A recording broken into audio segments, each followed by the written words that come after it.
दोस्तों नमस्कार। आपने देखना शुरू कर दिया है बिहार टीचर न्यूज। दोस्तों हम आज बात करेंगे उन लाखों शिक्षकों के बारे में जो आज भी नियोजित हैं और कल भी नियोजित थे, आज भी नियोजित हैं और भविष्य में भी नियोजित ही रहना चाहते हैं।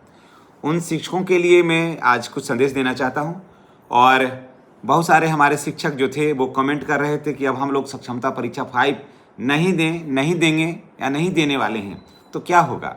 बहुत सारे ये कह रहे थे, हालांकि उनके मन में अब डर नहीं है। वो ये नहीं सोच रहे हैं कि सक्षमता परीक्षा नहीं देंगे तो हट जाएंगे। पहले लोगों को ये बात का डर दिखलाया गया कि अगर आप सक्षमता परीक्षा नहीं दीजिएगा तो आपको हटा दिया जाएगा, लेकिन अब इस डर को सारे शिक्षकों के मन से बिल्कुल निकल गया है, क्योंकि सक्षमता परीक्षा देना या नहीं देना आपके स्व विवेक पर निर्भर करता है। सरकार की तरफ से आप पर कोई दबाव नहीं है। अगर कोई नियोजित शिक्षक अगर नियोजित ही रहना चाहें तो क्या होगा या क्या होने वाला है, मैं आपको बता देता हूं। क्या है नियमावली? देखिए, नियमावली ही सबसे बड़ा जड़ होता है किसी चीज़ का, किसी का बेस होता है वो।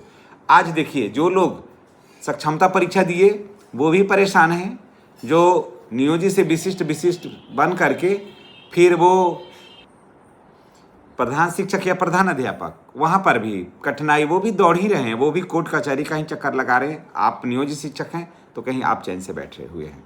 तो चलिए, क्या है कि अगर नियमावली ही ऐसा है जिसमें आपका पक्ष जो है ना वो बहुत ज़्यादा मजबूत है, और आपने कई बार ऐसा सुना होगा कि जो नियमावली को आपने पढ़ करके आया, जो पढ़े समझे, उसके बाद आपकी नियुक्ति हुई और उसके बाद वैकेंसी निकली, आपने आवेदन किया है, तो बीच में उसे आप बदल नहीं सकते हैं। हल्का फल्का आप संशोधन कर सकते हैं, वो लाभ के लिए, वो भी जो कर्मचारी है उसके हित के लिए, लेकिन कर्मचारी को अहित पहुंचा करके आप नियम में संशोधन नहीं कर सकते हैं। तो बीच में अब सरकार चाहेगी कि उस नियमावली में कुछ संशोधन कर दिया जाए, तो वो संशोधन नहीं होगा, नहीं हो पाएगा। अगर कोर्ट चले गए लोग, अगर शिक्षक कोर्ट चले गए तो निश्चित रूप से वहाँ फिर सरकार की हार होगी। और यही कारण है कि आज देखिए, हर कोई कोर्ट जा रहा है, विशिष्ट भी जा रहे हैं कोर्ट, और उसके बाद प्रधान शिक्षक भी कोर्ट जा रहे हैं। कुछ नियमावली में भी त्रुटि है, कुछ सरकार की अपनी कमी है। और सबसे बेहतर अगर नियमावली की बात किया जाए तो सबसे बेहतर नियमावली जो है वो नियोजित शिक्षकों का है। आप 2020 की नियमावली को आप उठा करके पढ़ लीजिए, PDF ले लीजिए, बहुत सारे ग्रुपों में PDF आज भी पड़ा हुआ है, तो उसको आप देख लीजिएगा कि क्या कुछ कहता है। तो आप जो नियमावली है तो उसमें कोई फेरबदल नहीं किया जा सकता है, वो फेरबदल नहीं होगा कि जब तक एक भी नियोजित शिक्षक है वो नियमावली कायम रहेगा। तो देखिए, वो नियमावली में क्या बातें हैं ये हम आपके साथ चर्चा करते हैं, विस्तार से हम आपको बताते हैं। उसमें है वरीयता का निर्धारण, यानी कि जो नियोजित शिक्षक सबसे सीनियर हैं वही सबसे वरीय रहेंगे, वही सबसे सीनियर रहेंगे विद्यालय में। अभी आप देखे होंगे कि बहुत सा दिनों से बीच में विशिष्ट BPSC वाले शिक्षक जो हैं वो बन गए थे कहीं कहीं प्रभार में, या फिर स्नातक ग्रेड के जो कुछ शिक्षक आए थे सो विद्यालय प्रभार में बन गए थे, है ना, और उसी विद्यालय में नियोजित शिक्षक थे तो उनसे प्रभार ले लिया गया। और 2022 की बात मैं कह रहा हूँ, उनसे प्रभार ले लिया गया और फिर नियोजित शिक्षक को दे दिया गया, क्योंकि नियमावली में ऐसा था। अब देखिए, यानी कि वरीयता जो है वो वरीयता बरकरार रहेगा, सीनियरिटी बिल्कुल बरकरार रहेगा। जब तक नियोजित शिक्षक उस विद्यालय में रहेंगे, सीनियर नियोजित शिक्षक ही रहेंगे। हाँ, प्रधान शिक्षक या प्रधानाध्यापक का तो पद ही है तो वहाँ तो बने रहेंगे, लेकिन उसके बाद दूसरे नंबर पर सदैव नियोजित शिक्षक ही कायम रहेंगे, क्योंकि यही सबसे सीनियर हैं और माने जाएंगे। अब देखिए, दूसरा लाभ है कि कालवत प्रोन्नति, 12 वर्ष के बाद नियोजित शिक्षकों को कालवत प्रोन्नति मिल रही है और मिलने वाली है, जिनका पूर्व का मिलेगा। तो कालवत प्रोन्नति में आपका इंक्रीजमेंट भी बढ़ेगा और आपकी सीनियरिटी भी बरकरार रहेगी। तो आपका यहाँ पर भी जो नियमावली है, यहाँ पर भी समझ रहे होंगे कि यहाँ पर भी आपके नियमावली के हिसाब से काम हो रहा है, आपका कहीं तोड़ जोड़ नहीं हो रहा है। उसके बाद हम बात कर रहे हैं स्नातक ग्रेड में प्रोन्नति का।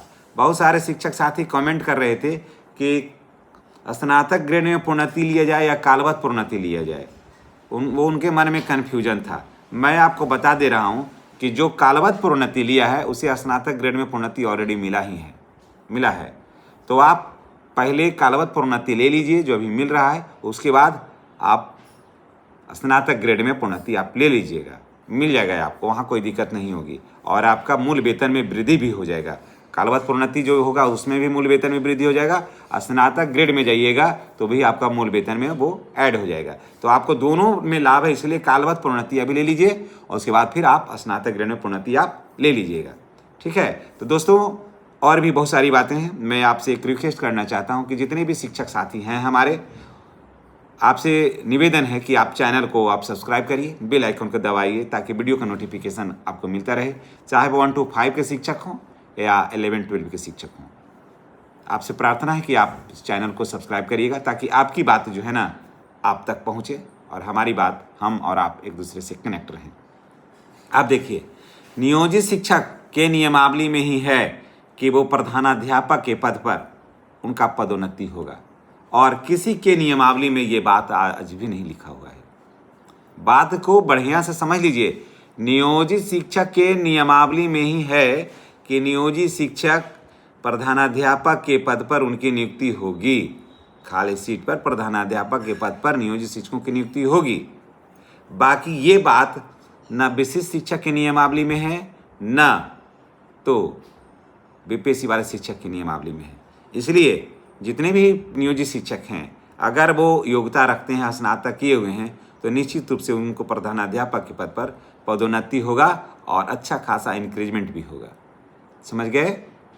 अब देखिए, 8 पे का लाभ, आपको 8 पे का लाभ बिल्कुल मिल रहा है। और शिक्षकों में तो कुछ है कि 7 पे का लाभ नहीं मिला है, तो 8 पे का लाभ कैसे मिलेगा? हालांकि 8 पे का लाभ मिलेगा और सबको मिलेगा, लेकिन सब बिना निर्विवाद जा रहा है, बिना कोई अवरोध के जा रहा है आगे। सबसे आगे कहा जाता है ना कि सबसे आगाड़ी हमार बैलगाड़ी। ठीक है, धीरे धीरे ही सही, लेकिन सबसे आगाड़ी चल रहा है तो वो है नियोजित शिक्षकों की गाड़ी। और 8वां वेतन का लाभ आपको मिल रहा है। कम से कम भी तो मैं आपको बता दे रहा हूँ, एकदम जान लीजिए, 2.83 समझ से आपका मूल वेतन में गुना कर लीजिएगा। आपका जो मूल वेतन है आप देख लीजिए, 32,000 क्या है कम से कम, उसमें 2.83 से गुना कर लीजिए, या नहीं तो 3.83 से गुना कर लीजिए। आप ऐसे अभी 3.83 पर मत जाइए, 2.83 से आप गुना कर लीजिए, आपका वेतन 90,000 प्लस हो रहा है। और हाई स्कूल में जो है वो 10+2 वगैरह में जो शिक्षक हैं हमारे, वो 1 लाख के पार हो रहे हैं। तो यहाँ भी 8 पे का लाभ है आपको। अभी नियोजित शिक्षक जो हैं एसीपी के लाभ से आच्छादित हैं, उनको एमएसीपी का लाभ मिल रहा है। और ये एमएसीपी का लाभ अब सभी को मिलेगा। एसीपी का लाभ अब वो बंद होने वाला है, अब सभी को एमएसीपी का लाभ मिलेगा। तो वहाँ भी आपको मिल रहा है। सदन में भी इसकी चर्चा हुई है। सरकार अभी थोड़ा सा असमंजस में पड़ा हुआ है। सरकार अभी नए मंत्रिमंडल का गठन हुआ है, अभी 2 बैठकें ही हुई है। थोड़ा अभी सरकार अभी दुविधा में है, क्योंकि इसकी वित्तीय हालत बहुत ख़राब है। उसका हम शब्दों में वर्णन नहीं कर सकते हैं कि बिहार सरकार की हालत अभी कैसी है। कर्ज में डूबी है, कोई कर्ज नहीं मिल रहा है, कर्मचारियों को वेतन नहीं मिल रहा है, पेंशनरों को पेंशन नहीं मिल रहा है, कोई भी सरकारी योजना है वो चल नहीं पा रही है। यानी कि स्थिति बहुत बद से बदतर हो गया है अभी। लेकिन खैर छोड़िए, कभी न कभी तो भंवर से निकलेगा ही। तो एमएससीपी का लाभ मिल रहा है, यानी कि आपको वरीयता का लाभ, कालवत प्रोन्नति, स्नातक ग्रेड में प्रोन्नति, प्रधानाध्यापक के पद पर पदोन्नति, 8वें वेतन का लाभ, एमएससीपी का लाभ, सारा कुछ मिल रहा है। तो फिर आपको टेंशन किस बात का? तो अगर नियोजित शिक्षक ही रहना चाहें तो इन सारे लाभों का फायदा होगा। हाँ, आपको ईपीएफ मिल रहा है, वहाँ एनपीएस मिल रहा है, ये बात का थोड़ा सा डिफरेंसेज है, लेकिन ईपीएफ में भी वृद्धि होने वाली है और आपका मूल वेतन 30,000 मान करके ईपीएफ में वृद्धि होगी। इसलिए जितने भी शिक्षक हैं वो नियोजित शिक्षक भी रहना चाहें तो अपना नफा नुकसान देख लीजिएगा। और अगर नहीं बातें समझ में आई, लगेगा कि नहीं उधर चला जाए, तो 5वां परीक्षा अभी बाकी है, आप चाहें तो उसे आप चुन सकते हैं। धन्यवाद।